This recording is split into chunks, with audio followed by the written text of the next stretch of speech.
The following program is intended for listeners who are blind, have low vision, or another print disability that makes reading, holding a book, or turning a page difficult or impossible.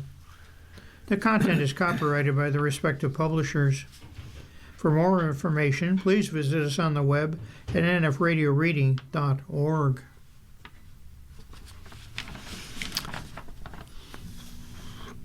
The Niagara Frontier Radio Reading Service now presents a reading of articles and features from USA Today for the 22nd day of December. Your readers are Tom Travers and Tom Scanlon. Our first article is titled, Have Last-Minute Concerns? Well, give Santa a call. It's written by Saman Shafiq.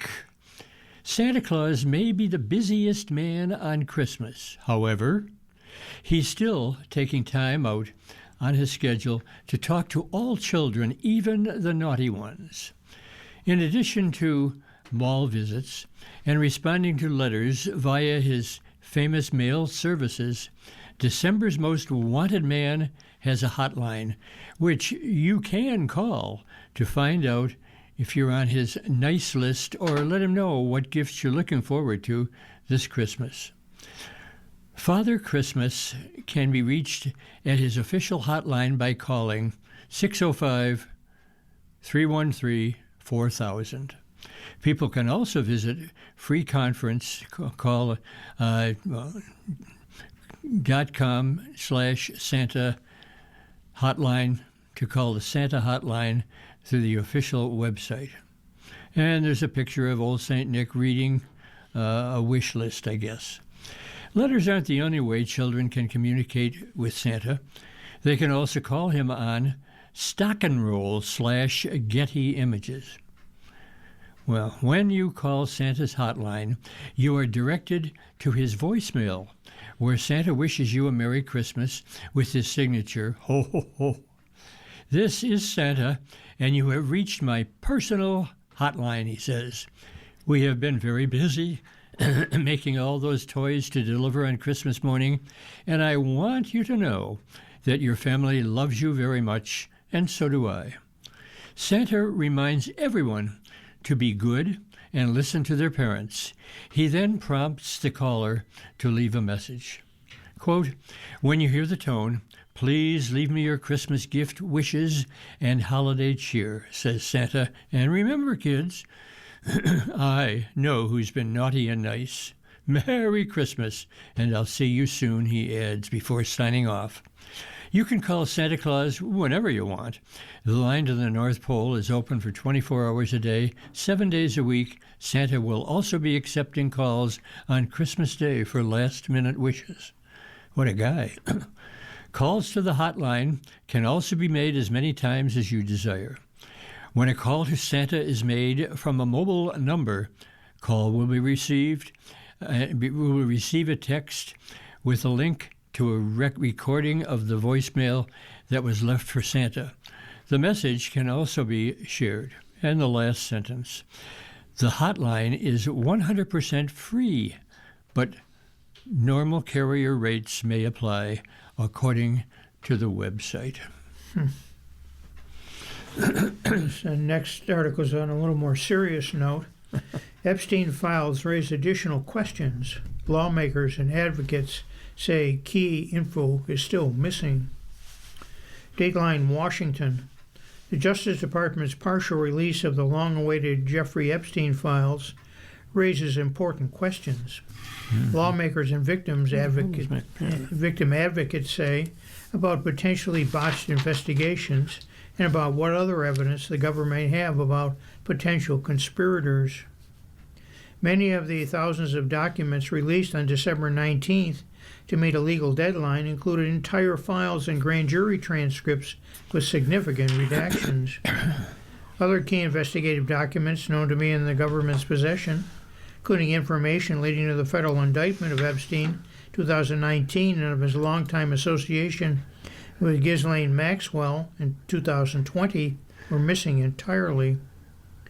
The release did confirm for the first time that the authorities have identified 1,200 alleged victims who were trafficked by Epstein and Maxwell, or by relatives of those victims whose names need to be painstakingly redacted from the document. But the massive trove did nothing to support long-standing claims by figures, including members of President Donald Trump's inner circle, leading Republicans and some Democrats, of a government cover-up to protect wealthy accomplices of Epstein. The Justice Department released additional documents the afternoon of December 20th, CBS News and Politico reported. Here's some of the key outstanding questions. What was on Epstein's computers? As evidence lists made public December 19th, for instance, describe large quantities of computers, hard drives, and digital tape recorders seized during searches of Epstein's homes, but their contents were not released. A list of more than 200 of Epstein's masseuses was included, but all their names were redacted per DOJ policy to protect the victims. Well, much has been alleged about ubiquitous camera capturing everything that went on in his various mansions and massage rooms. None of that purported video was contained in what the DOJ called its first batch of the Epstein library. They didn't even release the victims' interviews, just pictures of the tapes of the interviews, said Julie K. Brown, author of the 2021 book Perversion of Justice, The Jeffrey Epstein Story. Think about that. A photograph of a tape cassette, Brown said in a Substack post. It would be funny if it wasn't about a crime involving the rapes of 14-year-old girls. Investigators have found that potentially over decades, the former hedge fund manager and international socialite lured girls as young as 14 into his estates in New York and Palm Beach, Florida, and the Caribbean, paying them cash for massages that at time led to sex. Representative Tom Massie, a Republican from Kentucky, who led the charge to force the Trump administration to release the Epstein files, said DOJ's partial release grossly fails to comply with both the spirit and the letter of the law, involved legal challenges. Democratic Representative Ro Khanna of California, the co-author with Massie of the Epstein Files Transparency Act, said the release amounted to a political cover-up, even after taking into account the DOJ's claim that it is processing the documents as fast as it can.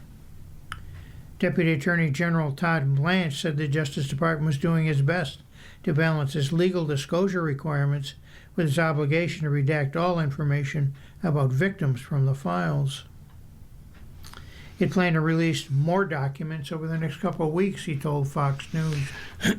So today, several 100,000, Blanche said on December 19th, and over the next couple of weeks, I expect several 100,000 more.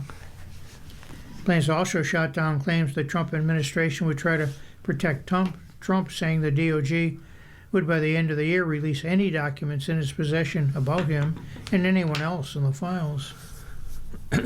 Assuming it's consistent with the law, yes, Blanche told ABC News. There's no effort to hold anything back because there's the name Donald J. Trump or anybody else's name. We're not redacting the names of famous men and women that are associated with Epstein. Trump and Epstein were close friends for more than a decade in the 1990s and early 20s before falling out. Next question. Giving DOJ the benefit of the doubt? Khanna says the DOJ wasn't going far enough. Look, we're giving them some benefit of the doubt, Khan told CNN. But what we found out is that most important documents are missing. They've had excessive redactions, he said.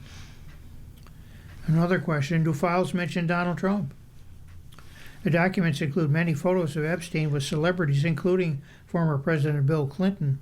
He's long been linked to Epstein, but like Trump, has not been accused of any wrongdoing.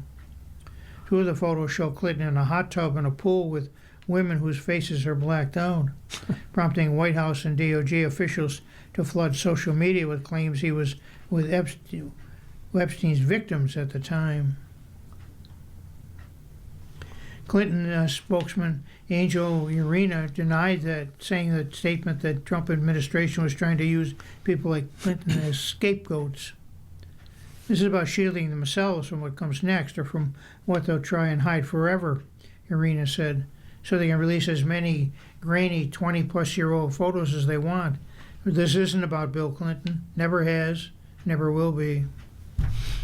A tranche of photos and other information released December 19th contains almost no reference to Trump, despite the fact that the two men were close friends for more than a decade. Trump's name, like Clinton's and those of a dozen other VIPs, has appeared on flight manifests for Epstein's private jet. Trump has strongly denied wrongdoing, refused to answer questions December 19th about the DOJ release. I really don't want to soil it up by asking questions, even questions that are very fair questions that I love to answer, Trump told reporters, so I think we'll just have to stop right here. Democratic lawmakers and victim advocates have openly questioned whether Trump is in the files, knowing they have vehemently opposed any release of the DOJ and FBI materials for months, and made a failed attempt at arm-twisting Republicans to vote down the bill requiring it. Trump's allies in Congress, led by House Speaker Mike Johnson, went so far as to refuse, 4 weeks, to swear in a newly elected Democrat to prevent her tiebreaker vote in order to order the DOJ to release the files. Another question: what do the files say about earlier Epstein investigations? For alleged Epstein sexual assault victim Maria Farmer, the release offered confirmation of her long-standing claims that she went to the FBI about Epstein and Maxwell in 1996, about a decade before the sex trafficking investigation that led to his first prosecution in South Florida in 2008. The new documents include an FBI report from September 3rd, 1996, in which Farmer accused Epstein of involvement in child pornography. Farmer, one of the earliest public whistleblowers against Epstein, said on December 19th the Bureau failed her and other victims by not pursuing her allegations.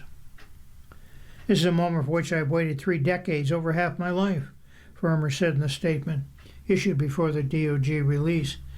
When I was ignored and hung up on by the FBI in 1996, my world turned upside down, and I felt frozen in time. I faced death threats, ridicule, and mockery by some of the most powerful people on earth. Farmer described the release as an important step for Epstein victims in holding the government accountable for their grotesque law enforcement failure, one of the largest in U.S. history. Added Farmer's lawyer, Helene Weiss, if the FBI had acted, they could have saved thousands of victims and nearly 30 years of trauma. Another question: what's missing from the DOJ release? Cannon and Massey said the DOJ was flouting the new law by failing to turn over key investigative materials. That included information about how federal authorities handled their investigations into Epstein in 2008 and again in 2019, after Brown's Miami Herald expose of a lenient plea agreement between Epstein and local prosecutors. That second investigation led to Epstein's arrest on federal sex trafficking charges. He died by suicide in a Manhattan jail while awaiting trial. Maxwell is currently serving a 20-year prison sentence after her conviction on sex trafficking charges. But more than 350 pages were entirely blacked out. Documents missing from the earlier South Florida investigation include a 53-count draft indictment, 82-page prosecution memo, 2007, that came to light in victims' lawsuits against Epstein in 2020. U.S. Attorney in the Southern District of Florida at the time was Alex Acosta, who allowed Epstein to take a lenient plea deal from the local Palm Beach prosecutor on a lesser state charges of soliciting a minor for prostitution. Epstein served only 13 months at a Palm Beach facility where he was allowed to leave custody and work out of his office 6 days a week. Acosta was later tapped by Trump to be his first Secretary of Labor, but resigned when the plea deal became public. Also missing from the December 19th material were key documents from the 2019 federal investigation and prosecution and a reported Internal Justice Department probe into failures in its investigation into Epstein. Massey on December 19 tweeted a copy of the law showing that all unclassified records, documents, communications, and investigative materials must be made public. Connor called for accountability for rich and powerful men who raped underage girls who were a cover-up for this abuse. The Epstein case needs to go, he said.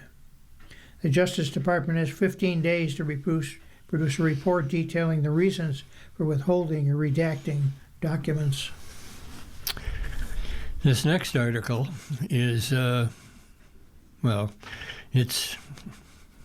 title is Rampant Retaliation Affects Youth Sports. Hockey mom who exposed a theft by the leader of the association saw it firsthand. And this is an article by Kelly Jacoby. For months, Brooke Wilfley raised concerns that the president of her local youth hockey governing board was using his position for profit. The Denver area hockey mom discovered that the president, Randy Kanai, was secretly routing the Colorado Amateur Hockey Association's money through his private company.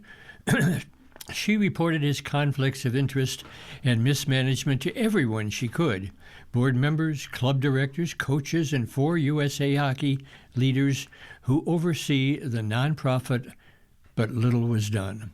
Then in January of 2023, Wilfley received a letter from a Colorado Amateur Hockey Association's attorney. The board, it said, was launching an investigation into her, seeking evidence of libelous and slanderous statements. The letter demanded Wilfley hand over 2 years of emails, texts, calendars, phone logs, and any other records of her conversations about the Colorado Amateur Hockey Association's finances. It gave her 21 days to turn in and her cell phones. And there's a picture of this lady. This is an important legal duty, the letter said, and failure to follow these instructions may subject you to discipline. Whistleblower retaliation occurs in every industry, but in few sectors is the, quote, I would go home and stay up all night worrying about all these other kids, just feeling like the rug was constantly being pulled out from underneath me. Now, Brooke Wilfley stood her ground despite the threats against her youth hockey teams, and in the end, the teams took to the ice, and a judge found the former president of the Colorado Amateur Hockey Association liable for civil theft.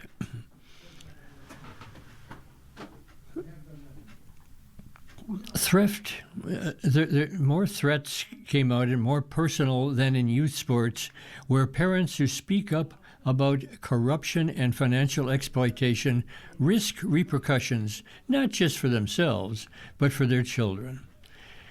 Those fears are acute in youth hockey, where across the country, powerful rink operators, club directors, and local governing body officials control the pathways by which kids advance to the sport's highest stages.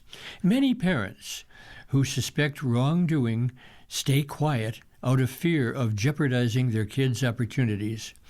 What some view as lax oversight from USA Hockey enables bad actors to flourish. For Wilfley, the main ramifications of the Colorado Amateur Hockey Association's threats extended beyond her family. As the head of a Denver Hockey Academy and Tier 1 club, which is the top level of youth competition, dozens of parents entrusted her with their kids' futures. In the face of the Colorado Amateur Hockey Association's threats, Wilfley did not back down, but it cost her reputational damage, more than $100,000 in legal bills, and 3 years she can't get back. This is what happens when you speak up, Wilfley told USA Today.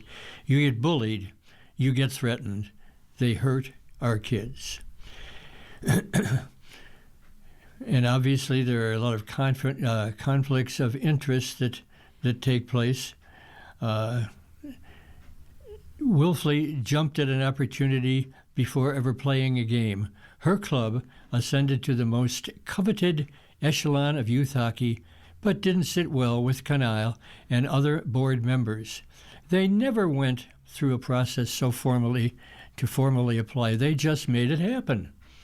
Kanai responded with a series of requirements that willfully felt unfairly targeted her club.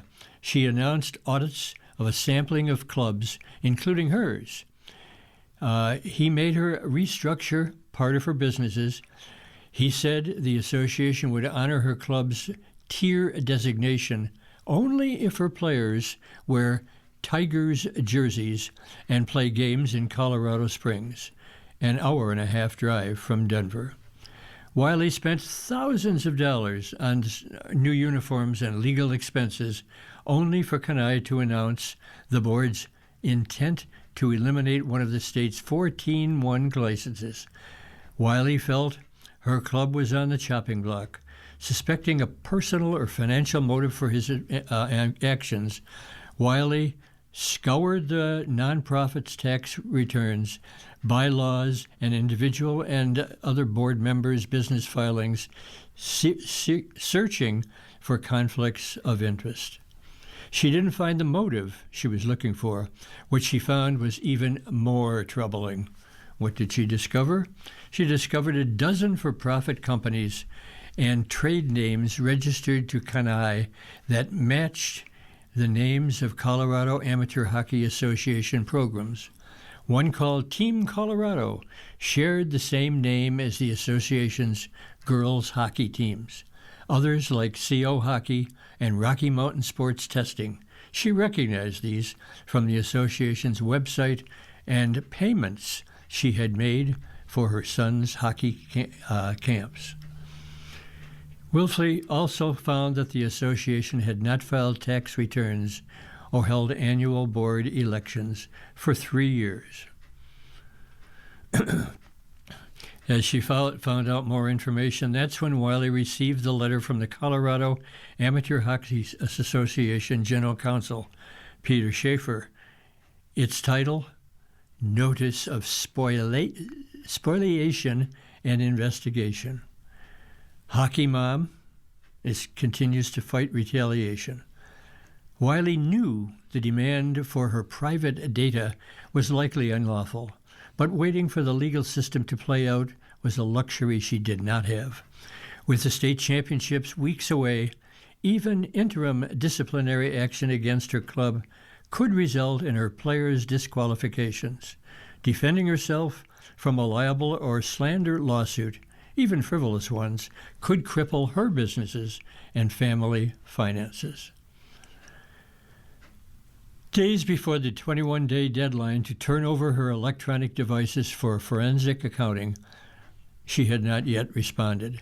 Schaffler ratcheted up the pressure by refusing to comply. He wrote in a February 9, 2023 email, her programs were now in violation of other USA Hockey members' agreements. Willfully called a meeting to brief parents on the situation. Quote, I had to stand in front of those families and say, quote, I'm so sorry. Your kids have been amazing this season, but I don't know if they're going to give or to be allowed to compete in the state championships. And she continued to fight back. The days of the deadline came. Her attorney sent a lengthy response to Schaefer, the association's board members, and Jorgensen, USA Today Hockey Legal Counsel. It accused Kanai and Schaefer of whistleblower retaliation and violating the association bylaws. USA Hockey is very concerned with the ongoing governance and operational issues, namely, nothing happens or little happens if whistleblowers report bad news. U.S. Hockey would launch its own investigation into the association's finances and compliance with whistleblower and conflict of interest policies. Jorgensen's letter said it ordered Kanai and Schaefer to immediately cease any disciplinary action against the program, Wiley's program, adding that they had no legal authority to demand her records. And this goes on this way, and she was considered to be a crazy hockey mom and put down, and it says there was no decision or definition that really pleased the persons making the accusations. In court, it was announced there was no direct evidence of that, namely that the misdeeds were taking place. Of the 10 people called to testify, she was not one of them. This is the lady who was making the initial and the loudest concerns. His other witnesses, however, spent much of their time on the stand supporting his vision of events. She wanted Tier 1 now, and that's when the attacks came, said Jason Schofield, Canal's business partner and a fellow board member who also admitted profiting $180,000 from the company. Crazy hockey mom is a really easy narrative, Wilford said. It's been 3 years of that. It just doesn't stop. Willfully, remember that's the lady who is making all the concerns, raising the concerns, is grateful to USA Hockey for intervening and to the Colorado Amateur Hockey Association's new leadership for pursuing the lawsuit against Kanai. But better oversight by both organization boards, she believes, could have saved her many sleepless nights. The hardest thing for me is the toll it has taken on my family and the time, Wolfley said.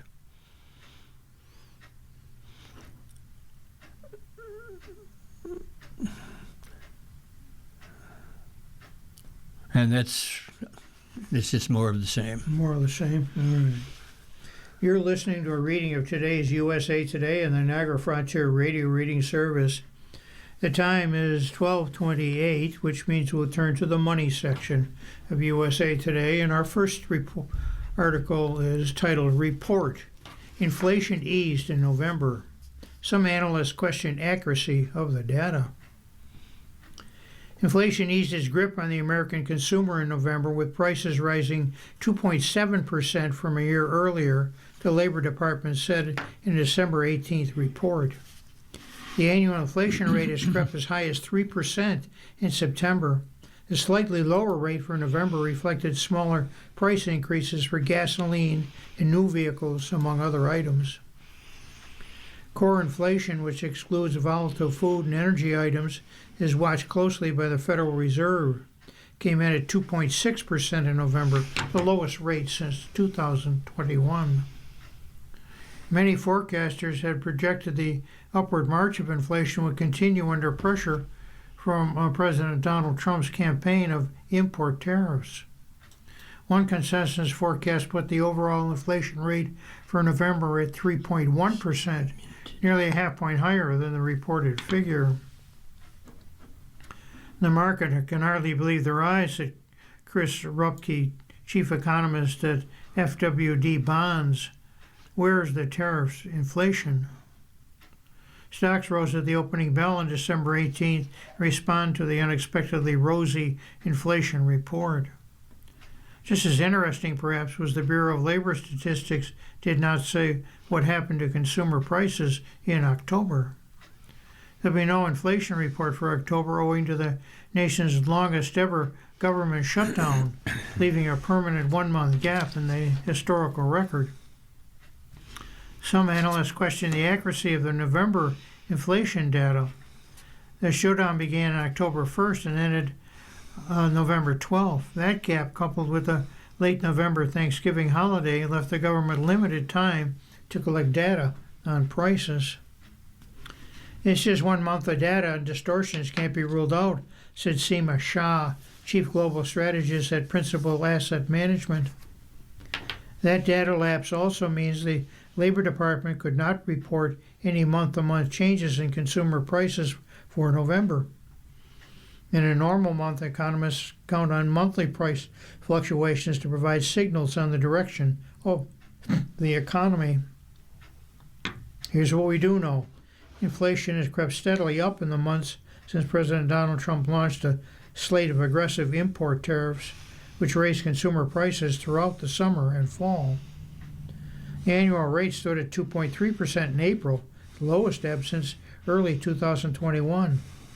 The index rose to 3% in September, its highest mark since January. The difference, economists say, is tariffs. Import taxes have added roughly 0.7 percentage points to the inflation rate 2025 through September, according to a November paper published by the National Bureau of Economic Research. Retailers have passed along some tariff costs to their customers, pushing up prices in some categories, even as price increases in other areas, such as rent and gas, have cooled. A downward inflation trend would ease the job of the Federal Reserve, whose leaders must decide whether to continue lowering interest rates at their next meeting in January of next year. The Fed typically raises interest rates to tamp down inflation and lowers them to stimulate the job market. In recent months, both metrics seem to be headed in the wrong direction. The November inflation report is welcome news for both consumers and the Federal Reserve, which have been grappling with the renewed inflation pressures since inflation picked back up this summer, said Stephen Cates, a financial analyst at Bankrate. The latest jobs report showed that unemployment rose 4.6% in November, the highest rate since September of 21. The Fed's inflation target is an annual rate of 2%, sufficiently low that consumers don't really notice it. The Consumer Price Index was approaching that 2% goal when Trump unveiled his tariffs, whereupon the index surged higher. Bringing inflation back to the Federal Reserve's 2% target remains a long process, one that the Fed now projects may not be achieved until as late as 2028, Cates said. A 3% inflation rate is problematic, economists say, but it falls far short of an inflation crisis. It's more of a frustration to American consumers, said Bill Adams, chief economist of Comerica Bank. You see deep unhappiness over it. Many recent projections have suggested the inflation rate will remain in the 3% range through early months of 2026. Jerome Powell, the Fed chair, said in a December 10th press conference that he expects tariffs to add another couple tenths to the inflation rate next year. Other observers are more optimistic. The tariff bump is over and the trend of lower prices is back on track, said Jamie Cox, managing partner for Harris Financial Group. Consumers will see the benefits of lower prices right around the corner in 2026. Remember when we were kids and we saw a penny on the ground or the sidewalk? We'd stop and pick it up and think we'd gotten a deal. Listen to this article. Last minted pennies, which, by the way, are not being made anymore, sell for millions at auction. The final lot of the last Omega pennies, including a 24-karat gold penny, also comes with the dies used to strike the coins. Now that's interesting. Okay. It says there were 232 coin sets, and how much money do you think they bought? $16 million. This is an article by Mike Snyder, an article for USA Today. This special auction of nearly 700 rare pennies, these are the rare ones, not the ones that we found on the ground, I guess, bought a small fortune, nearly $16.8 million. Those coins auctioned on Thursday, December 11th by Stack's Bowers Galleries included the last 2,025 circulated pennies produced by the U.S. Mint, paired in sets of 3 coins, each including a unique 24-karat gold uncirculated penny. The auction of 232 3-coin sets with a gold penny and a single penny from each of the final runs at the Mint's production plants in Philadelphia and Denver went to winning bids totaling, let me see, $16,764,500. This according to the auction house.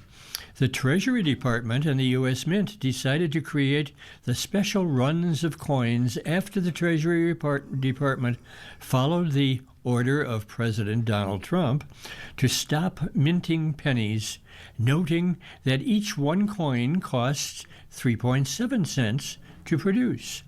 The 232 coin sets symbolize the 232 years since the penny's creation in 1793. Each of the auction pennies bears an Omega Privy mark, marking the end of the penny. Question: how much did the last pennies made go for the auction? The coin sets were auctioned individually, as well as in order of production, with the first 3 sets all going for bids of more than $100,000. The final sets of coin, which also included the 3 original dies used to strike the coins, sold for the highest bid at $800,000. What about the other subsequent early lots? U.S. Treasurer Brandon Beach and Bristy McNally, who are active directors, are shown here with pennies and happy faces and all sorts of things. Broad final prices came in the $50,000 to $60,000 range. However, the bids were higher as the last lots were being auctioned, with the final 50 bringing prices of $65,000 to $80,000. Quote, as an auction like this continues, bidders realize the available supply is diminishing minute by minute.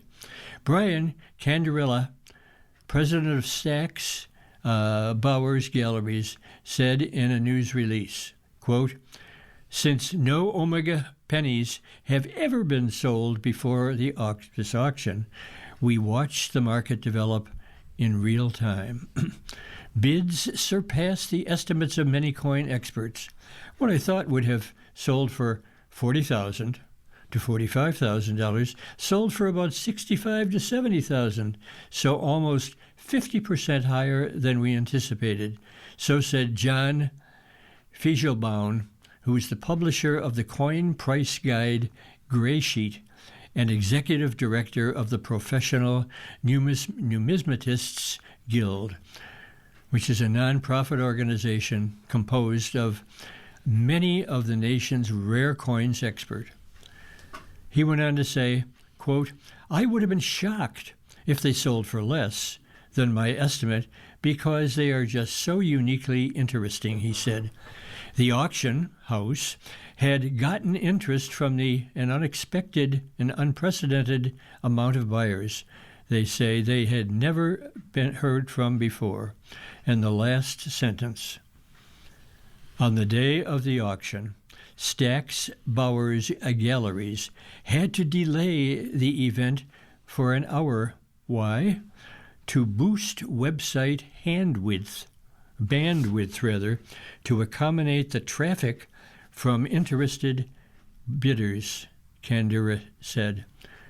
Finally, quote, we've never seen buzz about rare coins and coin collecting like this, he said.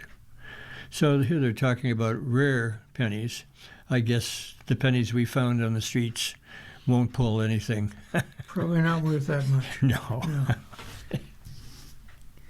Our next article is titled Social Security Faces a Crossroad. Americans love it, but questions arise over the cost. Americans like Social Security, but no one wants to pay for it, a new survey shows. To keep Social Security, 53% of Americans younger than age 30 say they'd rather cut benefits for current retirees than pay more taxes to help keep benefits intact. according to a survey of 2,000 adults by the libertarian think tank Cato Institute. In contrast, 98% of seniors aged 65 and older say younger workers should pay higher taxes to help keep current retirees' benefits steady. Social Security benefits are in danger of getting a more than 20% haircut 2033 unless Congress does something to shore up the program's finances. But no one, including Congress, can agree on what changes to make. There are no good options on the table, said Emily Ekins, Cato polling director. We only have a series of bad options. Further complicating matters, most Americans don't seem to understand how Social Security works, the survey showed. Half don't know Social Security is a pay-as-you-go program, which current workers pay roll taxes fund current retirees' benefits, not the worker's own future retirement, Cato said. Nearly two-thirds of respondents believe Social Security is a mandatory retirement savings plan they pay for, polling showed. 1 out of 5 wrongly believe their payroll tax is invested in the Social Security Trust Fund until they retire. 8% think their taxes are saved in a personal account for them, and 21% say they don't know what's happening to their payroll taxes. Almost half, that's 43%, don't even know what a payroll tax is, and only 17% know that tax is about 12%, split between employer and employee, the survey said. There's a profound lack of understanding, not just from the standpoint of mechanics, but also the structure and how the program was initially designed, Ekins said. Social Security is a federal anti-poverty program established in 1935 as part of Franklin Delano Roosevelt's New Deal after the Great Depression. Social Security was never meant to be the only source of income for people when they retire. It replaces about 40% of an average wage earner's income after retiring, according to the National Council on Aging. Current workers fund current retirees' benefits through the payroll tax. Social Security Trust Fund is a government fund that holds excess payroll taxes used to pay for Social Security. When there are more workers paying payroll taxes than Social Security beneficiaries, the excess money was held in the fund and invested in U.S. Treasuries. But that changed in 2010 when income payroll taxes were no longer enough to cover Social Security needs, and the government began dipping into Social Security Trust Fund. First baby boomers, the largest generation at the time, began taking Social Security in 2008, and the U.S. population continued to get older. 2025 alone, a record 4.18 million people are expected to reach 65. By 2050, the 65 and older group is projected to increase 42% to 82 million from 58 million in 2022, and its share of the total population projected to rise to 23% from 17%. Over the years, policy experts suggested everything from further raising the eligibility age for full benefits, cutting benefits, increasing taxes, or some combination of those ideas. No suggestion has ever reached consensus, and the Americans' lack of understanding the program hasn't helped, Elkins said. Without a better understanding of what Social Security is, the public cannot understand why Social Security is not a retirement savings program and why the system has such a significant shortfall.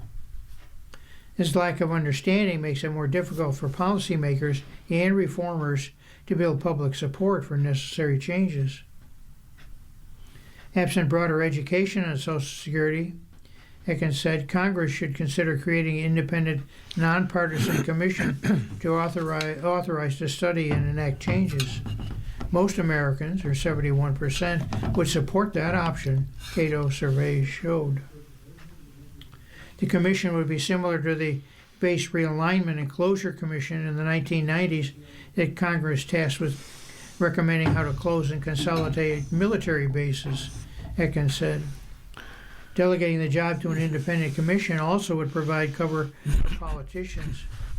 If they delegate and let the commission make tough decisions, Ekins said they can say, "Don't blame me. I would have voted against it." This lack of understanding makes it more difficult for policymakers and reformers to build public support for necessary changes. Social Security seems to be an important thing for this particular section, because this next article is titled 9 States Tax Social Security Benefits.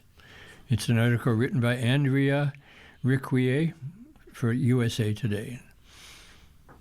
Is Social Security taxable? Yes. The federal government will take a cut of Social Security, which can include monthly retirements, survivor and disability benefits. They can do that if total income exceeds certain amounts. But recipients also need to pay attention, that's all of us, to rules and procedures at the state level. This year, 9 states will levy a tax on Social Security. Though each state has different rules, your age and your income usually determine whether you need to pay. This year, 9 states will levy tax on Social Security. It's best to check with your state's rules, but there are general guidelines on what you can expect. First of all, which states tax Social Security benefits? Colorado, number 1. Taxpayers 65 and older can subtract the full amount of their Social Security benefits in Colorado. Those aged 55 to 64 can deduct all Social Security benefits if their adjusted gross income is $75,000 or less for an individual, or $95,000 or less for a couple filing jointly. If you make more than those amounts, you can deduct up to $20,000 in Social Security income. Now there's Connecticut. By the way, don't worry, New York is not in this. Connecticut. Taxpayers in Connecticut can deduct all Social Security benefits if their adjusted gross income is $75,000 or less for an individual, or $100,000 or less for a couple. If you make more than these amounts, no more than 25% of your benefit will be taxed. Minnesota. Social Security benefits are fully exempt in Minnesota for married taxpayers filing jointly who make $108,320 or less, single or head of household taxpayers who make $84,490 or less, and married taxpayers filing separately who make $54,160 or less. There is some tax on benefits for married taxpayers who make $108,321 to $144,000, or single heads of households who make $84,000. I'm rounding the figures now to $120,000, and married taxpayers filing separately who make $54,000 to $72,000. Montana. Getting close to the end, as in New York, but worry not. For single taxpayers with an adjusted gross income of less than $25,000 and joint filers with an AGI of less than $32,000, all Social Security retirement income is deductible in Montana. For taxpayers above those limits, a portion of Social Security income is deductible. New Mexico. Single taxpayers with incomes below $100,000, married, filing jointly, couples earning less than $150,000, and married filing separately, couples earning $75,000 are exempt from Social Security tax. Rhode Island. And then there's Vermont after this. And those are the states that are going to be taxing Social Security. So a question is raised: how do states tax Social Security? In general, there are a few ways to tax Social Security. According to age, for example, Coloradians under 65 may owe taxes on Social Security benefits, but taxpayers older than that generally don't. According to Income, New Mexico is one example of states that taxes Social Security only for the income above a certain threshold. Taxable income includes Social Security benefits. Recipients in some states qualify for a Social Security income subtraction when filing their state income tax returns. And the final paragraph, how much can you make from Social Security before paying taxes? Answer, the best way to avoid taxes on Social Security benefits is to limit your income by investing in a Roth IRA while saving. Roth IRA withdrawals are not counted as taxable income. They are tax-free. The same goes for withdrawals from health savings accounts, HSAs, to pay for qualified expenses. If you had a high-deductible health insurance plan, contributed and invested money in an HSA, and kept your qualified medical receipts, you can use those receipts against any withdrawal tax-free. And finally, another option is to lobby your state legislature to eliminate its tax on Social Security, which has been a national trend for several years. Interesting. The next article is titled, 2/3 of shoppers say they're struggling. More than 2/3 of shoppers recently surveyed said they're struggling with the cost of groceries. In a survey by Swiftly, 68% of shoppers said because of the overall inflation and rising food costs, they were struggling to pay their grocery bills. Affordability is a big challenge, Sean Turner, co-founder and chief technology officer for Swiftly, told USA Today. Shoppers are struggling with inflation. Just to get the same amount of food or calories, they're having to actually spend more to get the same basket. Additionally, nearly 80% said they trusted a local brick-and-mortar grocery store to deliver fair, personalized deals and offer over national retail giants like Amazon or Walmart. The percentage of shoppers who say they struggle to afford groceries has been relatively high and steady for the last 4 years that Swiftly's been asking shoppers, said Turner. Last year, 70% of respondents also said they were having trouble with groceries, he said. Consumers typically tend to economize or spend less at the grocery store by buying cheaper products to bring the total cost down, Turner said. But consumers' spending in raw dollars is staying relatively level or even increasing with inflation as consumers are looking at ways to stretch that same dollar to get more value with things like couponing, loyalty programs, and discounts. More than 45% of shoppers say they spend between $100 and $500 on the weekly grocery bill. Shoppers say they are looking for more ways to stretch their grocery bill, with 55.71% saying they shop based on discounts and promotions. Nearly 7 in 10, or 69.31%, say they rely on loyalty cards in their discounts, while 70.85% rely on coupons, according to the survey. About 38% of shoppers are willing to try a new brand if it's offering a promotion or discount. A little over a third, 33.23%, also said they were likely to switch a generic or private label brand if the preferred brand is too expensive. Shoppers say they've also had to reduce their spending in other areas of their budget in order to afford groceries. The survey found with 75.22% of respondents saying they'd cut back.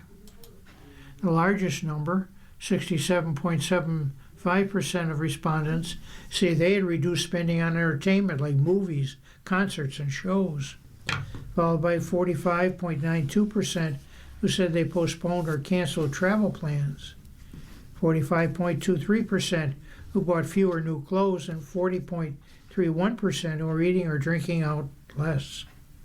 Almost a quarter, or 22.62%, said they had cut back on subscriptions or personal services like streaming, the salon, or gym memberships. Turner said Swiftly did not ask survey respondents why they trusted local grocery stores to offer fair and personalized deals more than national retailers. But Turner said it could be a general distrust of larger institutions, or perhaps a response to larger retailers using AI-based pricing strategies.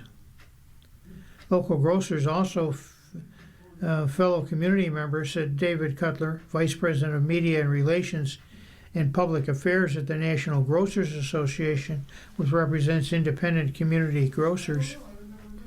Shoppers trust independent grocers because they're deeply rooted in their communities and accountable to the neighbors they serve every day, not shareholders, Cutler told USA Today in response to a query. These are family-owned businesses where relationship, service, and fairness matter, especially in households who work hard to stretch their grocery budget as far as possible.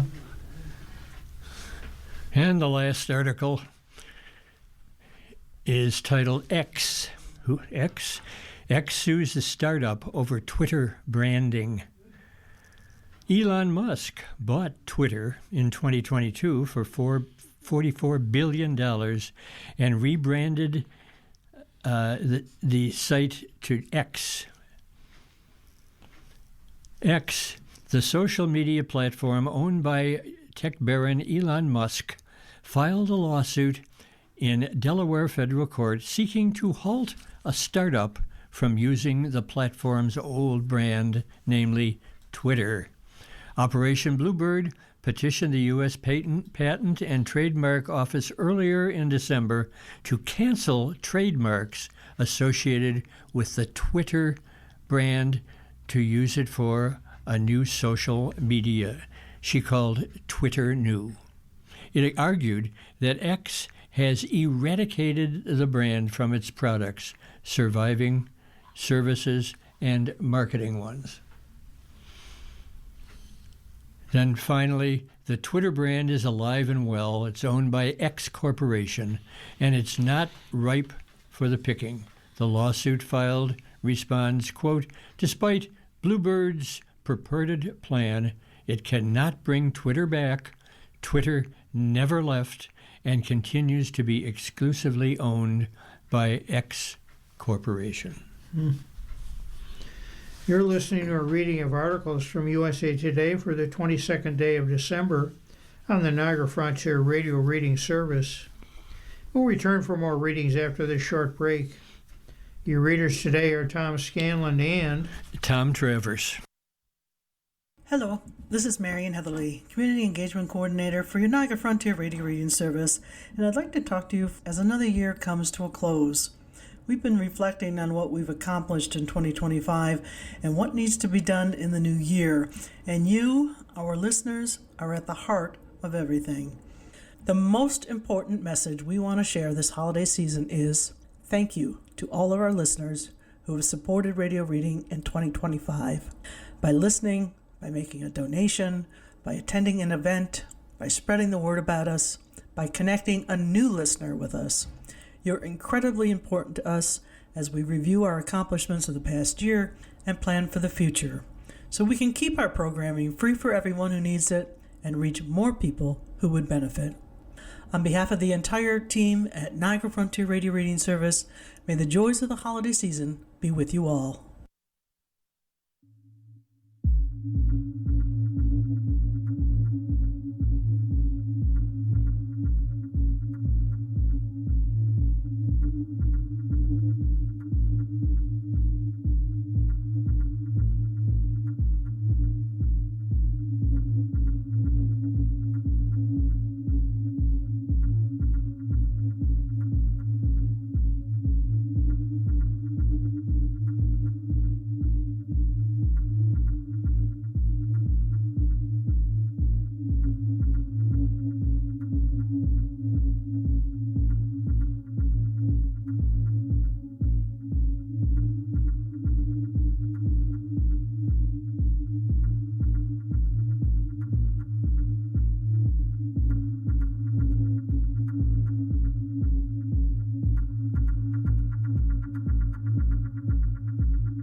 We'll continue now with our reading of articles from today's issue of USA Today.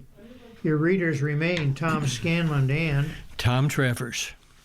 As always, we turn to the sports section of USA Today for the second hour, and our first article is on college football. ACC Alabama lead CFP winners and losers. Number 9 Alabama finally solved Brent Venables' number 8 Oklahoma. Number 10 Miami won a defensive slugfest at number 7 Texas A&M, and number 5 Oregon and number 6 Ole Miss had no trouble against the group of 5 to round out the opening round of college football playoffs. Well, the Crimson Tide took all the SEC matchup. The win by the Hurricanes in College Station is a feather in the cap for the ACC after the conference was nearly left out of the tournament entirely. In the end, Miami did what Notre Dame could not and beat the Aggies, and on the road no less. The two upsets in the opening round came after all 4 favorites held serve to open last year's 12-team playoff debut. As a gift for beating the Sooners, the Crimson Tide will face off in the Rose Bowl against number 1 Indiana. Over in the Cotton Bowl, number 2 Ohio State will take on Miami. The Sugar Bowl will feature another SEC rematch with the Rebels taking on number 3 Georgia, while number 4 Texas Tech will face Oregon in the Orange Bowl. Before heading to the quarterfinals, let's break down why the ACC and Oklahoma lead the big winners and losers from the opening round. Well, here's your winners in the ACC. We touched on why this win means so much to the ACC. Duke won the conference with 5 losses, and James Madison cruised to the Sun Belt title after Miami remained behind Notre Dame in the penultimate playoff rankings. There's a strong possibility the conference would not have a single team in the 12-team bracket. Still, the Hurricanes were a late and controversial addition to the field despite topping the Irish during the regular season, while not changing the fact the ACC was the weakest of the Power 4 leagues during the regular season. If Miami becomes the first team to beat A&M in College Station this year, it should be a huge confidence booster for the conference. Miami ran for 175 yards on 6.3 yards per carry and was the tougher and more physical team in its 10-3 rock fight against the A&M. Nearly every inch of the yardage belonged to the running back Mark Fletcher Jr., who had 172 yards on 17 carries, including a 56-yard scamper during a fourth-quarter touchdown drive that broke a 3-3 tie. Defensively, the Hurricanes gave up 4.3 yards per play and delivered the 3 key takeaways, including an interception in the end zone with 24 seconds left to seal the win. There's still plenty of work on. Miami's passing game sputtered, though Carlson Beck did avoid any giveaways, and the kicking team made just 1 of 4 field goal tries. That won't cut it against the Buckeyes. Another winner, Kalen DeBoer. It's extremely easy to think about how the Alabama fan base would have turned on DeBoer had the Tide not tied for the largest comeback playoff history by digging out a 17-0 deficit in the second quarter. Another loss to Oklahoma might even been enough to convince DeBoer to at least take a look at Michigan opening, giving the chance for a reboot in the Big Ten. But after missing the playoff entirely last year, DeBoer and Alabama nailed down a much-needed post-position win, can begin evaluating the nation's only unbeaten team in the Hoosiers. Another winners, Oregon and Ole Miss. Neither team broke a sweat unless you count the roughly quarter-long span against Tulane, where the Rebels treaded water after jumping out to an early lead. Rebels owned the second half of a 4,110 win against the Green Wave, while Oregon was all over James Madison from the start of a 51-34 romp. As expected, the feel-good underdog stories the Green Wave and Dukes brought to the table didn't quite translate when lined up across from 2 of the most talented teams in the Power 4.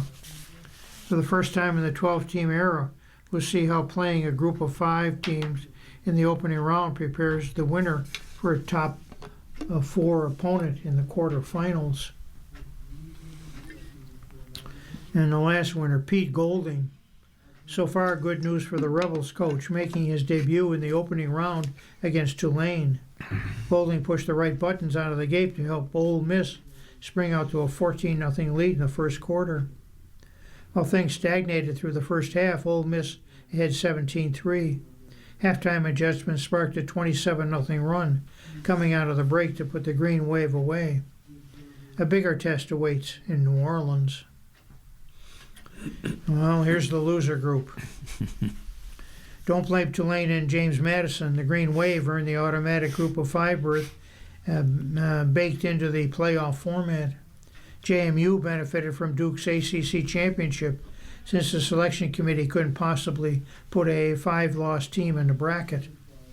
But two teams were extremely uncompetitive against dramatically more talented Power Four competition, losing to the Rebels and Ducks by a combined 48 points.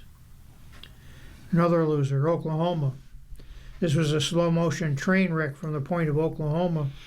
It took a 17-0 lead about 4 minutes into the second quarter. From there, miscues and self-enforced errors doomed the Sooners, none bigger than punter Grayson Miller's fumble and John Mateer's interception in the second quarter to allow the Crimson Tide to tie the game and heading into halftime. All year long, Oklahoma's blueprint was to create turnovers to boost an average offense, but the Sooners made the crucial errors to pave the way for Alabama's comeback and lacked the offensive explosiveness to regain momentum after the Tide took control in the second half. It was still a significant rebound year for Oklahoma and Venables against one of the toughest schedules in the country. And the last loser is Texas A&M. The Aggies outscored Miami, giving up just 3 third down conversions and 12 first downs, had a clear edge in time of possession. It was penalized for only 15 yards and held Beck and the Hurricanes' passing game in check, but still lost as a result of 3 turnovers and an inability to win the battle on the line of scrimmage. While Fletcher carried Miami's offense, A&M managed 89 yards and 35 carries, was held without a rushing touchdown for the first time all season. The article just read talked about Miami, but other teams as well. This article is completely on Miami. It says, "No dream. Miami is still standing." College Station, Texas. Give it a rest, Notre Dame. Dry your tears. Polish your helmets. And goodness gracious, log off social media if you can't handle what at ACCF football tweets. Miami still playing after a 10-3 upset of Texas A&M on Saturday, December 20th in their college football playoff, while the Irish are left winning hypothetical games in their minds. Maybe the Irish could have beaten Texas A&M or Miami in the CFP's first round. We'll never know. But I have no doubt that an Irish fan would insist Notre Dame would have waylaid the Aggies or Hurricanes in a rematch. That's the stuff of daydreams, a place where games always unfold to perfection. Here's the land of reality. First mark. Miami played Notre Dame and Texas A&M. It beat them both. Notre Dame played Miami and Texas A&M. It lost to them both. Texas A&M played Notre Dame and Miami. It beat the Irish and lost to, you bet it, the Hurricanes. That is why the Hurricanes are still standing, chugging, and rightfully so. The committee members got it right when they elected Miami, even if they took a bizarre course to reaching that destination. Quote, what was fuzzy about it? Miami coach Mario Cristobal asked theoretically, Nothing ever should have been fuzzy for the committee, which took the long road to acknowledging the fact Miami and Notre Dame complied. The same record and similar metrics, and the Hurricanes won when the teams played. Cristobal thought his team had a case last season when it got left out at a 10-2 record. It had a better year this year, which with head-to-head on its side. The argument Notre Dame should have gotten in over Alabama lost some luster too. Around the time the second quarter started in the CFP game in Norman, Oklahoma, Cristobal says he holds no ill toward Notre Dame, but he's loath for the day when head-to-head results stop mattering. I'm sure Notre Dame would do great in the playoffs, Cristobal said, but we won the head-to-head, and God forbid we should ever get away from the meaning of head-to-head. Let us never, ever devalue the importance of head-to-head competition, he added. I can hear Notre Dame fans hollering, "What about 1993? What about it? Hey, take that up with the Associated Press and coaches poll voters of 93. That year, Notre Dame beat Florida State during the regular season. Each team finished with a single loss, and the Seminoles were voted national champions, and Notre Dame finished number 2. In a year undefeated, Auburn was on NCAA probation and ineligible for the postseason. Fortunately, we have a playoff to decide this now. Notre Dame would have been in the bracket if it had beaten either Miami or Texas A&M. Every result counts in a crowded bubble scenario. So be it.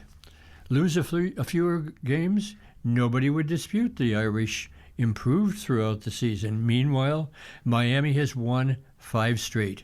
Since losing its way in the middle of the season, the way that we responded from those 2 losses just tells the whole entire story of who this team is and what this team wants. Miami quarterback Carson Beck said, "We responded in, honestly, astounding fashion and proved that we could be in the playoffs, that we should have that opportunity." And it goes on to tout Miami's successes.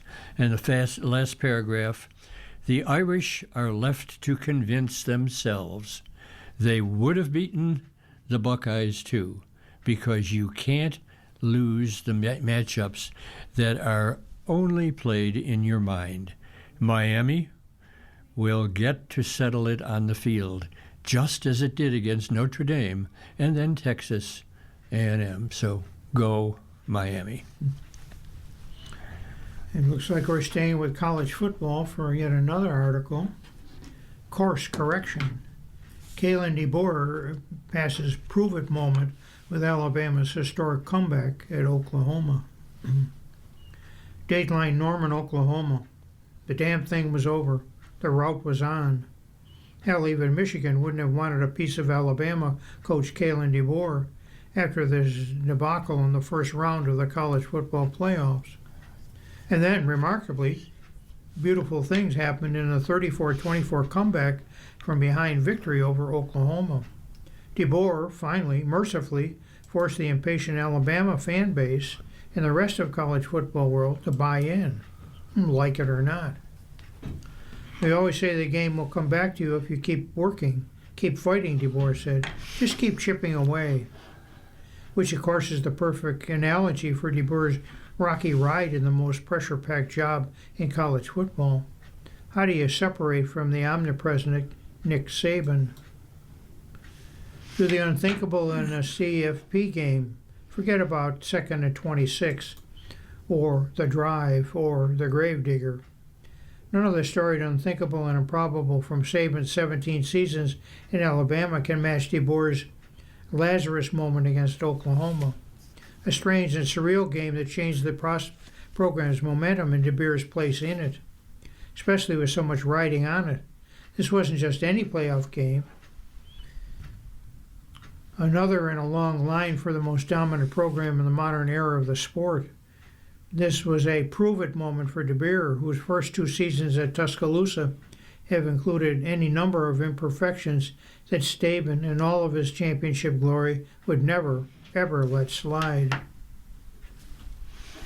So when Alabama began the game with 12 yards of offense, the Oklahoma began the game with 17 points. Well, the end of the DeBoer era could be seen from the vocally rabid in Houndstooth. Say nothing of those in Ann Arbor, desperate for a coach. And it happened, a run of bizarre, so surreal, it had to, in these states, wondering who exactly was channeling Sooner magic. It's not hyperbole to say that 2 critical Oklahoma turnovers late in the second quarter that Alabama didn't force but led to 10 points completely changed the course of the game. May go a long way in shielding DeBoer from what would have been a brutal off-season of second-guessing from the tortuous Tide fan base. If Alabama gets blown out in its first CFP game under DeBoer, in the words of the great sage Tommy Castellanos, even Nick can't save him. If the Tide loses to Oklahoma 3 times in 13 months, with each loss connecting to missing the CFP in 24, losing an opportunity to host the first-round game in the CFP in November 25, and a blowout loss in the first round of the CFP, well, DeBoer may as well have been DOA. The Tide righted ship. Quarterback Ty Simpson finally played like he did in the first half of the season when he was leading the Heisman Trophy race. And now Alabama will head to Pasadena, California, play number 1 Indiana in the Rose Bowl quarterfinal game. As Simpson ran off the field at Memorial Stadium with a single red rose in his mouth, with a stunning crowd in disbelief at the turnaround he had witnessed, he ran toward DeBoer and bear-hugged him, 2 men at the epicenter of Alabama's angst since the beginning of November. It was Simpson who Thursday night in the team hotel in Oklahoma City stood up during a team meeting and said he would give every ounce of energy. His tank would be empty by the time they ran off the field. He kept the ball on zone read calls to keep the aggressive OU defensive honest and scrambled for a critical hidden yards in the run game. Took a beating in the pass game, sacked 4 times, and pressured countless other times. And he kept coming back and firing big throws. His first touchdown pass was a 4th down throw to freshman wideout Elijah Brooks to make it 17-7 late in the second quarter. And his second was a perfectly thrown deep ball to Brooks early in the third that gave Alabama its first lead of the game and completed the wild turnaround. 2 touchdown catches were Brooks' first TD catches of the season. Just another twist and unreal turn of events that, believe it or not, may be just the thing Alabama needs to move a teetering season into a memorable one. This was Alabama's best 34 minutes of the season, maybe the best of DeBoer's 2 seasons. A run so impressive both offensively and defensively, the idea of Indiana strolling through the quarterfinals is no longer a reality. For the first time in DeBoer's Alabama tenure, the Tide defense played and dominated a big game when it had to. For the first time in his tenure, the Tide offense righted itself and played lights out in critical moments. Alabama had 5 sacks and held Oklahoma to 55-yard rushing on 33 carries. It played sticky coverage in the secondary and baited Sooners quarterback John Mateer into a critical pick 6 that changed the momentum of the game.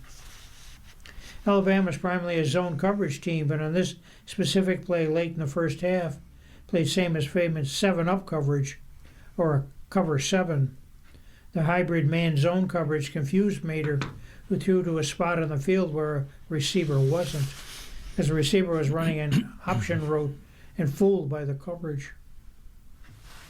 Alabama cornerback Xavier Brown intercepted the throw and returned it to 50 yards for a touchdown to tie the game at 17. By the time was over, Alabama's 34-7 run was more impressive than anything DeBoer's teams had produced, including the 2 wins over Georgia. After that, our guys were begging to play man coverage in the second half, said Alabama defensive coordinator Kane Womack. Mateer was 11 of 14 for 116 yards in the first half. That's 15 of 27 in the second half, with a majority of his 191 yards in garbage time when Alabama reverted to zone coverage to protect a 10-point lead. Just keep playing, play after play, said Alabama linebacker Deontay Lawson. We're not done yet. From the verge of being blown out and DeBoer sustaining a critical blow to his brief tenure, to the coach whose team finally found itself 14 games into the season, whose team is now a legitimate threat to number 1 Indiana and the rest of the CFP field. Somehow, someway, Alabama avoided what seemed like an inevitable split with DeBoer 25 minutes into a crossroads game, and it suddenly played its best ball. There was never any finger pointing, DeBoer said. There are more battles ahead, more big games out there. They're feeling it in Fultondale, living in Woolsey, manifesting it in Muscle Shoals. The tide are rolling again. Alabama has its man after all. For now, anyway. Okay, listening fans, are you tired of listening to football? Well, here's one. It's NASCAR, and it goes pretty far back. NASCAR Biffle never was a superstar, but he will long be remembered. Greg Biffle arrived in NASCAR in the late 1990s, at a time when the league was swimming in larger-than-life personalities. You know the roll call. Any recollection of the bigger names and legends wouldn't likely include the solid racer from Pacific Northwest, who was part of the mini wave of Western drivers who came our way during that era. They were Mike Skinner, Derrike Cope, Kevin Harvick, Casey Kane, Kurt Busch, and Ron Hornsday, etc. He was no Rusty Wallace, Jeff Gordon, Dale Gardner, or Lord knows Dale Barnhart. But damn if he wasn't always there in the best way possible. Thousands of racers have come and gone without ever having been there among the fast traffic, occasionally the fastest traffic, and on 19 occasions during 14 full-time Cup Series seasons, ahead of them all in the checkered flags. With racers like Mark Martin and Carl Edwards as Roush Racing teammates for one of the entire sport's true power players, perhaps his highest profile days came before he was a Cup Series regular, when he and Harvick ignited a short but eventful feud in the old Busch Series. But he spent more than a decade collecting his mail in the top 10, occasionally in victory lane, because unlike so many quality racers whose names you've never heard of, he was able to take advantage of that often elusive right time/right place moment in his young life. He took advantage of old Wintertime Series. It was called the Winter Heat Series, a NASCAR product at Tucson Speedway in the late 1990s, designed to provide programming for NASCAR television partner TNN. When Biffle was not racing there, he was back right near home in Washington, racing on a short Portland oval across from Columbia River from his hometown of Vancouver. Quote, "You could tell he loved racing," said Dennis Huth, a former NASCAR higher-up who was running the Portland track and assisting Winter Heat those days. "Every time he ran a race, If he didn't finish near the front, you could tell he was disappointed. But I guess that's every racer. Benny Parsons was doing TV for Winter Heat, and he and I had lunch one day. He told me he knew of a couple NASCAR owners looking for talent, and we started getting past putting a list together. Biffle was one of them, and Hank Benny went to rank at Jack Roush and told him he should take a look at him. In less than a decade, Biffle became a NASCAR name, if never a household word of thousands of racers who strapped into a big league stock car. Only 44 collected more than Biffle's 19 career wins, a total he shares with Fonty Flock and a pair of Hall of Famers, Buddy Baker and Davey Ellison. Biffle was a NASCAR champ, having won the title in both the trucks in 2000 and formerly named Busch Series in 2002. His best Cup Series run was a runner-up championship effort in 2005 when he enjoyed the best short-term success of his career, namely 5 wins in the season's first 15 races. He won the season finale at Homestead 3 straight years from 2004 to 6, but that was before the finale was a winner. Take all for the championship. Among the top 4 drivers in the playoffs, poor timing in that instance. True, Harvick once tried to choke Bickle, and there was the time an angry Sterling Merlin called him a bug-eyed dummy. But if that's the only 2 ruins you can recall from a NASCAR career, pushing 2 decades, nearly every driver would take it. Near the end, and much will rightfully be made of this, Biffle's highest level of adulation came due to something much bigger than a Sunday race. In 2024, he beat a steady path to the Western Carolinas in the wake of Hurricane Helene, back when the federal response was under heavy criticism. During his racing career, he was what you might call a tweener. Not the fan favorite whose name adorned the marquee, but certainly not the villain. As said before, though, he was always there. And when it really counted, more than it ever did at Daytona, Darlington, or Dover, he was there in a big way. His moments of glory came from something bigger than a checkered flag, and that's not a bad legacy at all. Here's a baseball-related story. Settlement ends Tyler Skaggs' wrongful death suit. The family of Tyler Skaggs and the Los Angeles Angels reached a settlement in a lawsuit the left-handed pitcher's loved ones filed against the ball club, ending a 3-month trial and more than 6 years of legal matters following his death in 2019. Financial terms were not available. The Skaggs family released a statement Friday, December 19th, noting that the trial, quote, exposed the truth, end quote, over the Angels' culpability in his death. The Skaggs family has reached a confidential settlement with Los Angeles Baseball that brings to close a difficult 6-year process, allowing our families to focus on healing. The family said in a statement released through lead attorney Rusty Hardin.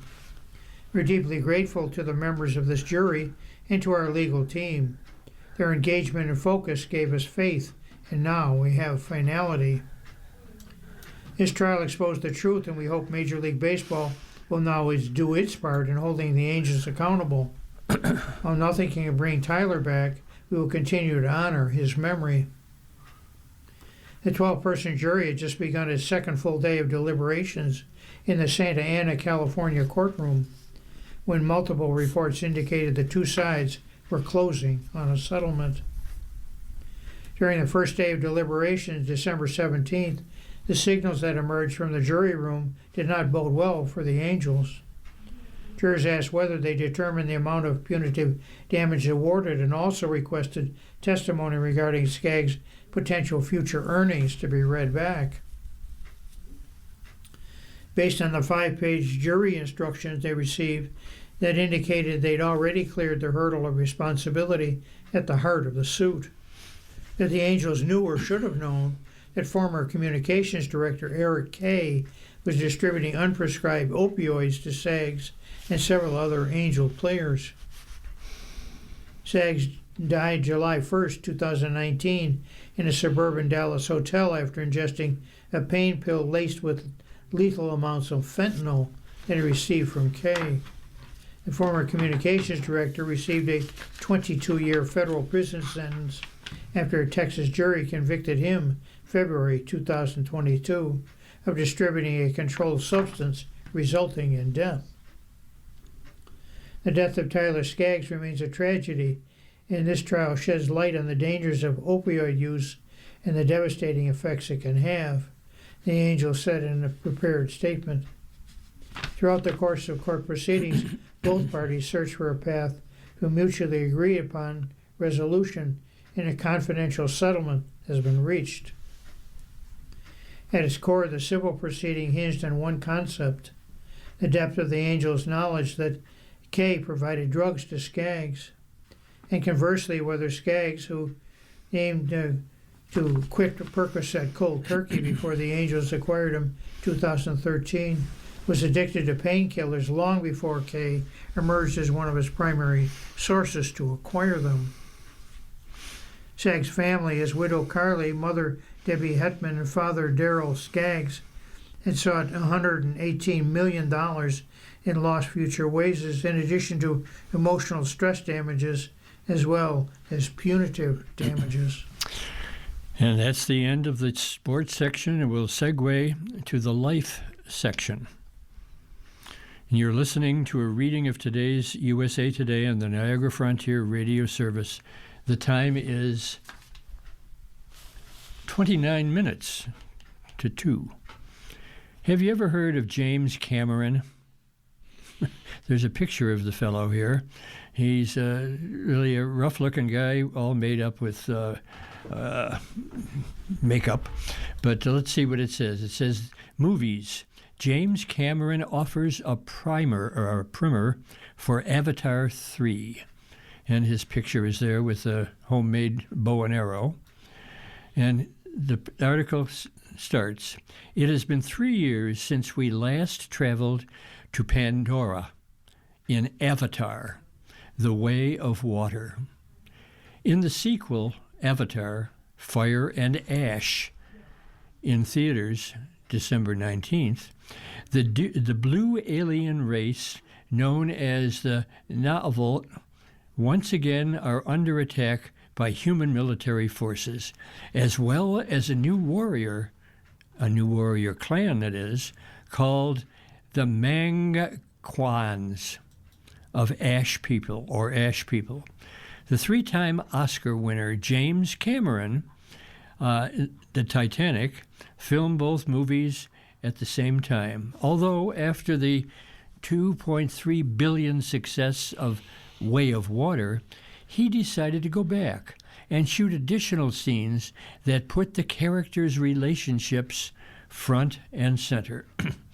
I wanted to emphasize the love, hope, empathy, and family bonds that emerged and pushed some of the action and battles into the background, Cameron says. The film did evolve in a good way. Cameron, who's now 71 years old, walks us through the biggest developments in Fire and Ash. If you went to see Fire and Ash, you'll know who Spider and Kiri were. In that particular movie, Spider and Ash had a blooming romance. Way of Water introduced audiences to Kiri, the gifted adopted daughter of Na'vi leader Jake Sully, played by Sam Worthington, and Neytiri, Zoe Zaldarina was also met the teenage human spider who longs to be part of the Na'vi. Although the aliens are skeptical of Spider, played by Jack Champion, whose late parents colonized their planet, Kiri sees into him from the beginning. Cameron says she sees how courageous and good-hearted he is. He's a deceptively important character. Kiri, played by Sigourney Weaver, and Spider are best friends with a sibling-like bond, but fire and ash, their flirtatious dynamic blooms into something more. That's absolutely something that I wanted to explore, Cameron says. There was a little pushback around it from some of the other creative voices on the film. They're more like brother and sister. They're more like family. Well, they're not. They're both orphans, and Spider hasn't been adopted by the Sullys. He's not even technically part of the family. There's absolutely no reason why they couldn't have a romantic relationship. They've been really good friends since the earliest days of both of their childhoods. And is it evolving into something else? Well, from my perspective, the answer is yes. Dake and Neytiri painfully confront grief in fire and ash. In both 2090's Avatar and 22's Way of Water, Neytiri loses many members of her family in conflicts with the humans, including eldest son Netayan, played by Jamie Flatters, who dies at the end of the second movie. Because of this, Neytiri resents Spider and urges Jake to kill him, fearing that Spider will turn against the Na'vi that other humans have. The conflict has echoes of Abraham and Isaac in the Bible. Quote, she goes on a dark journey in this film, Cameron teases. Spider is the human in the mix. So, to Neytiri, he represents the enemy and everything bad. It's really an alien invasion story flipped on its head, where the good guys are the aliens and the invaders are us humans. We all know that we're destroying the natural world, and with it, we're also destroying indigenous human habitats and culture. These are all themes that are mixed up in the film. Varang, played by Una Chaplin, an alluring fire queen, steals the whole movie. The most exciting addition of Fire and Ash, that's the movie we're talking about, is Varang, a witchy Mangakwan chiefless who essentially rages against Pandora's god, the nature deity known as Iwi. As a child, Varang lost her home and loved ones to a devastating volcanic explosion, and she now wants the other Navajo to suffer as she did. Miley Cyrus co-wrote and sang the end credits song Dream as One, which was inspired in part by her own experience, namely losing her house to a fire. A couple of just short paragraphs. She rides through fear, Cameron says of Varang. She sees herself as the hero of her own people, but she's also the dominant alpha. If you'll notice, nobody ever stands taller than she does in a scene. There are some tall men in the tribe, but they always hunch a bit and never stand over her. Cameron was inspired by coyotes when it came to the distinctive battle cries of the Mangkawan clan and wanted them to incorporate both fire and ash into their rituals. I'm fascinated by this psychology of this. I'm going to take the thing that hurt me so much, so deeply, and I'm going to put it all over my body, Cameron said. She's going to wear ash and create a sense of empowerment for her people around inflicting pain on themselves, which is why they have ritual scarification and piercings. Final sentence.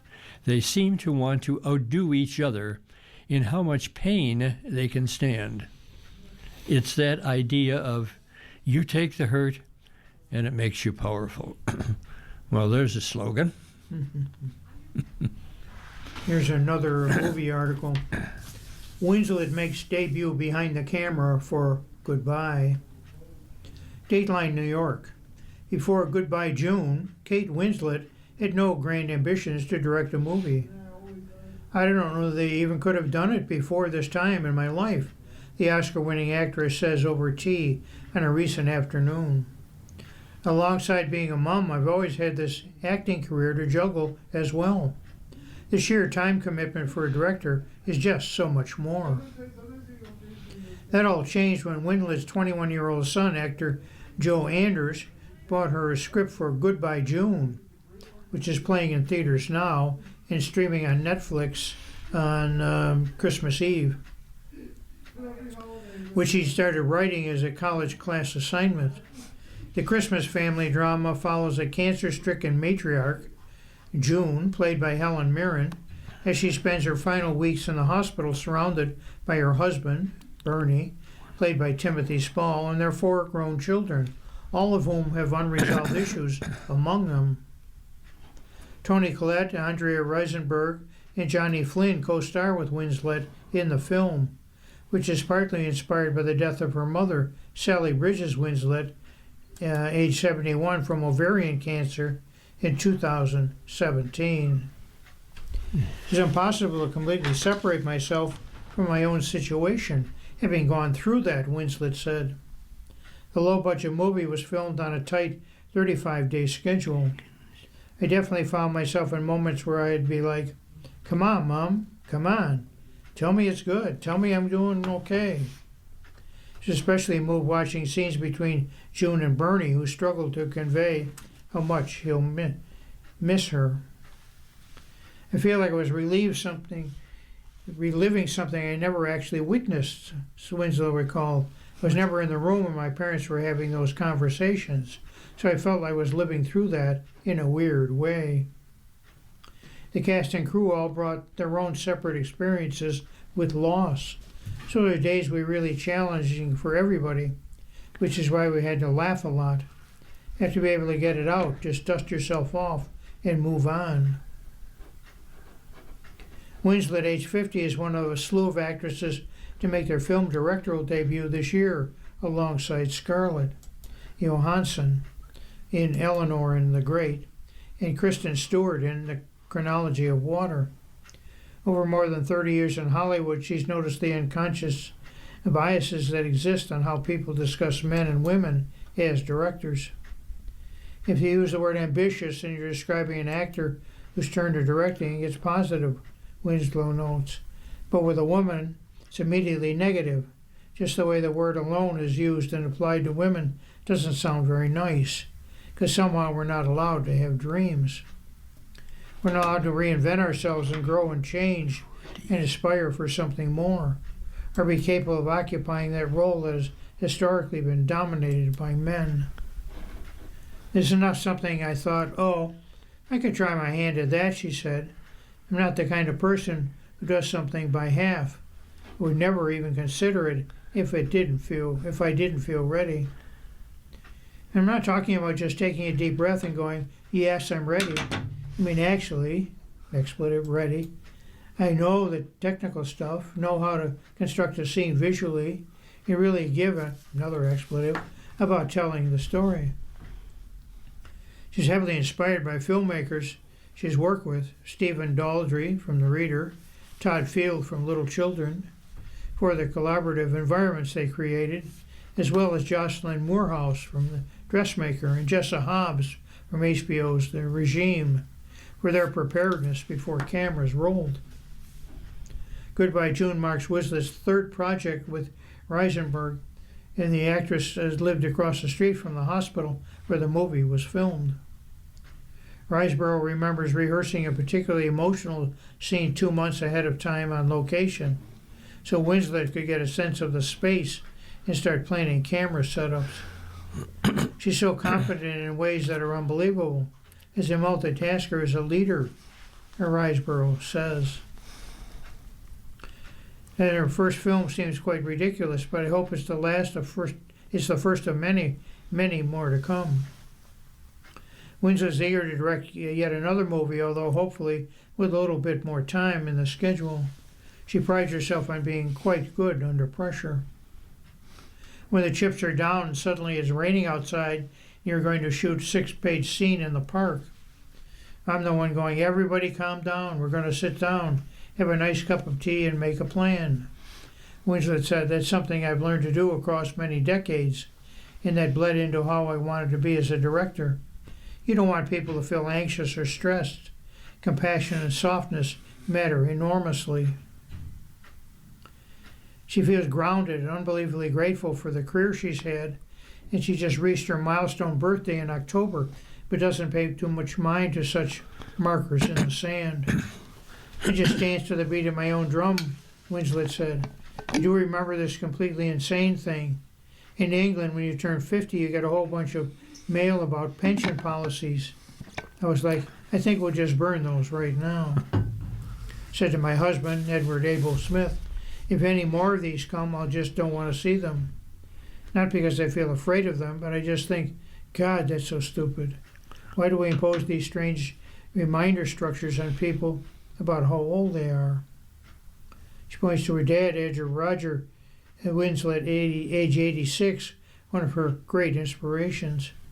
I say, how you doing? And he goes, I'm great, baby. I'm getting ready to live. Winslow says, grinning, 86. He laughs and sings every day, happy as a clam. That's all you can ask for, really. I like that thing, happy as a clam, whatever that means. Yeah, not intermittent crabby clams. Yeah. Okay, this next article is about a movie, and it's a parent's guide to a movie. SpongeBob. Remember SpongeBob? SpongeBob's underworld trip goes for laughs. Kids of all ages know you have to go to a pineapple under the sea to find SpongeBob, to find his pants, his square pants. And in his new movie, the little yellow dude travels to uncharted territory, the underworld. The animated comedy, the SpongeBob movie, Search for Square Pants, is in the theaters. Team's best friends, SpongeBob, voiced by Tom Kenny, and Patrick, star Bill Fagerbakke, on a quest full of bravery and silliness that finds them facing the campy villainy of a cursed pirate. The Playing Dutchman, played by Mark Hamill. Old pals such as SpongeBob's boss, Mr. Krabs, played by Clancy Brown, and grouchy neighbor Squidward, played by Roger Bumppass, also returned for the family-friendly fun. But is the new SpongeBob movie okay for the youngest fans of all things Bikini Bottom? Here's what moms and dads need to know about the latest SquarePants outing. What is the SpongeBob movie search for? SquarePants, what's it all really about?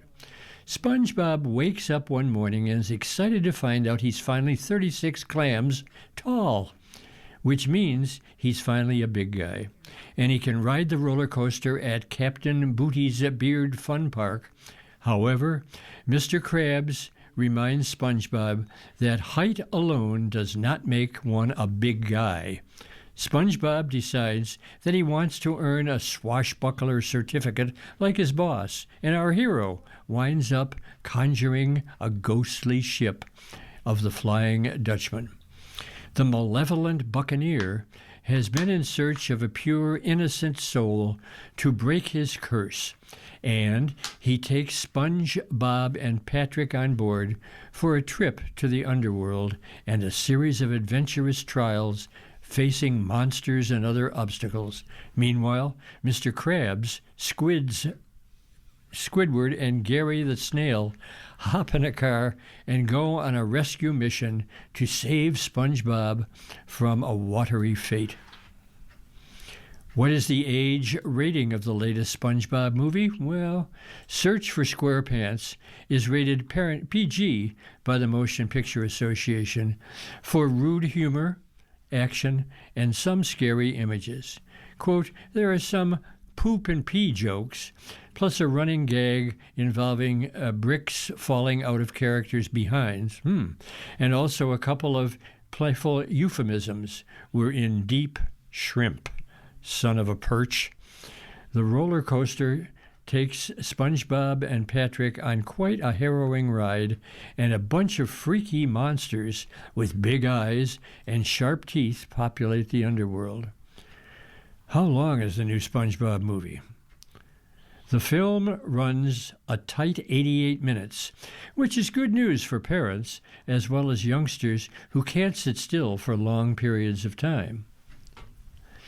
Is Ice Spice in the new SpongeBob movie? She is. Ice Spice, Gaston, plays a bored ticket taker whom SpongeBob talks with to see if he's big enough to ride the roller coaster. The rapper also contributes the single Big Guy, which plays during the movie and is part of the soundtrack. Other cameos include George Lopez as movie executive, J.K. Fish Hips, and Regina Hall as Barb, the Flying Dutchman's second in command. Another question from a parent. Are there any inappropriate scenes for little ones? Patrick, wearing an eye patch as a thong, is disturbing for everybody on many levels. But overall, the movie's fairly harmless for even small youngsters. All the scary aspects, such as the Flying Dutchman's zombie sailing crew, are pretty cartoonish and played for laughs. And though the giant, snarling underworld monsters might seem icky and eerie at first, that feeling goes away when a couple of them start making out. There's an underlying message of being ready for the next stage of growing up that's cool for kids. Hamill makes for a charming baddie, and SpongeBob is as a goofy guy as ever. How many SpongeBob movies are there? Search for SquarePants is the fourth following 2004's The SpongeBob SquarePants Movie 2015's, the SpongeBob movie Out of Water, and the SpongeBob movie Sponge on the Road. All three are streaming on Paramount, as are 14 seasons of the SpongeBob SquarePants TV series, so lots to watch over the holiday. Over the break, that is, for the kiddies if they really are into it. And the last paragraph, where can I watch the new SpongeBob movie? Answer, the film is in theaters now. The latest SpongeBob adventure likely will be available as video on demand in late January, to be followed by a Paramount release probably a month later. Rush to get your tickets. You've been listening to a reading of USA Today for the 22nd day of December. We read USA Today weekdays at noon. For more information, please call us at 716-821-5555. Your readers today have been Tom Scanlon and Tom Travers. If you or people you know shop at any of the Dash's supermarkets, please save Dash's register tapes for radio reading. Our agency receives $2 for every $100 in Dash's register tapes. Radio Reading has raised thousands of dollars so far. Anyone can drop off their Dashes tapes to the Niagara Frontier Radio Reading Service at 1199 Harlem Road, Cheektowaga, between William and Clinton Streets. Or Dashes tapes can be mailed to the Niagara Frontier Radio Reading Service at 1199 Harlem Road, Cheektowaga, New York, 14227. Any questions on Dashes tapes for radio reading? Call us at 716-821-5555, and thanks for caring. This upcoming Thursday is Christmas Day, and because of that, the radio reading offices will be closed on Thursday and Friday. This week, we're celebrating Boxing Day along with Christmas this year. So our programming is going to be a little different. We're getting everything we can recorded these next few days leading up to the holiday.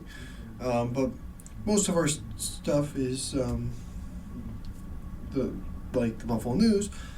We need to do live on the day. So being that we're not going to be in the office, we won't have those for you. So we're going to have some special substitute programming on Wednesday, Christmas Eve, that night at 10 o'clock. We'll be playing our old-time radio special, how we usually do, with 6 episodes from our old-time radio vault of Christmas shows.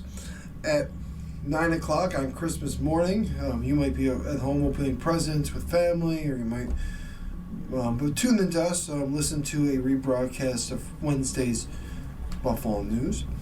At noon, you might be having lunch with your family. Turn on the book Merry Christmas. It's about stories and traditions of Christmas. It's 2 hours. It will go until about 2 o'clock. At 4 o'clock on Christmas Day, during your Christmas dinner, tune in to our friend Sir Patrick Stewart, Captain John Luke Picard himself, reading a Christmas carol. That'll go from 4 to 6 p.m.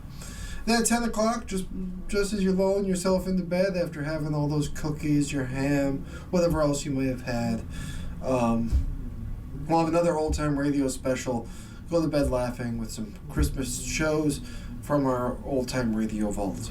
Friday morning, after you finally settle down from Christmas, we may still be celebrating, we have the Guinness Book of Christmas from 9 o'clock until 1 o'clock in the afternoon. At 1 o'clock, we have a Newsweek article about the birth of Jesus. Then at 4 o'clock, we'll be talking about some Christmas time in history. And at 5 o'clock, we have the International Audio Association Audio Information Services Christmas Carol at 5 o'clock on Friday. Stay with us for these readings and more. In case you don't listen between now and then, have a nice holiday, whatever it is you celebrate, from us here at Radio Reading. And stay with us. We have more readings coming up. Like episode number 5 of You Belong Here by Megan Miranda. Following that, 3 is Smithsonian. And at 4 o'clock, we have a re-airing of this morning's Buffalo News. Stay with us for these readings and more throughout the day and throughout the rest of this holiday season.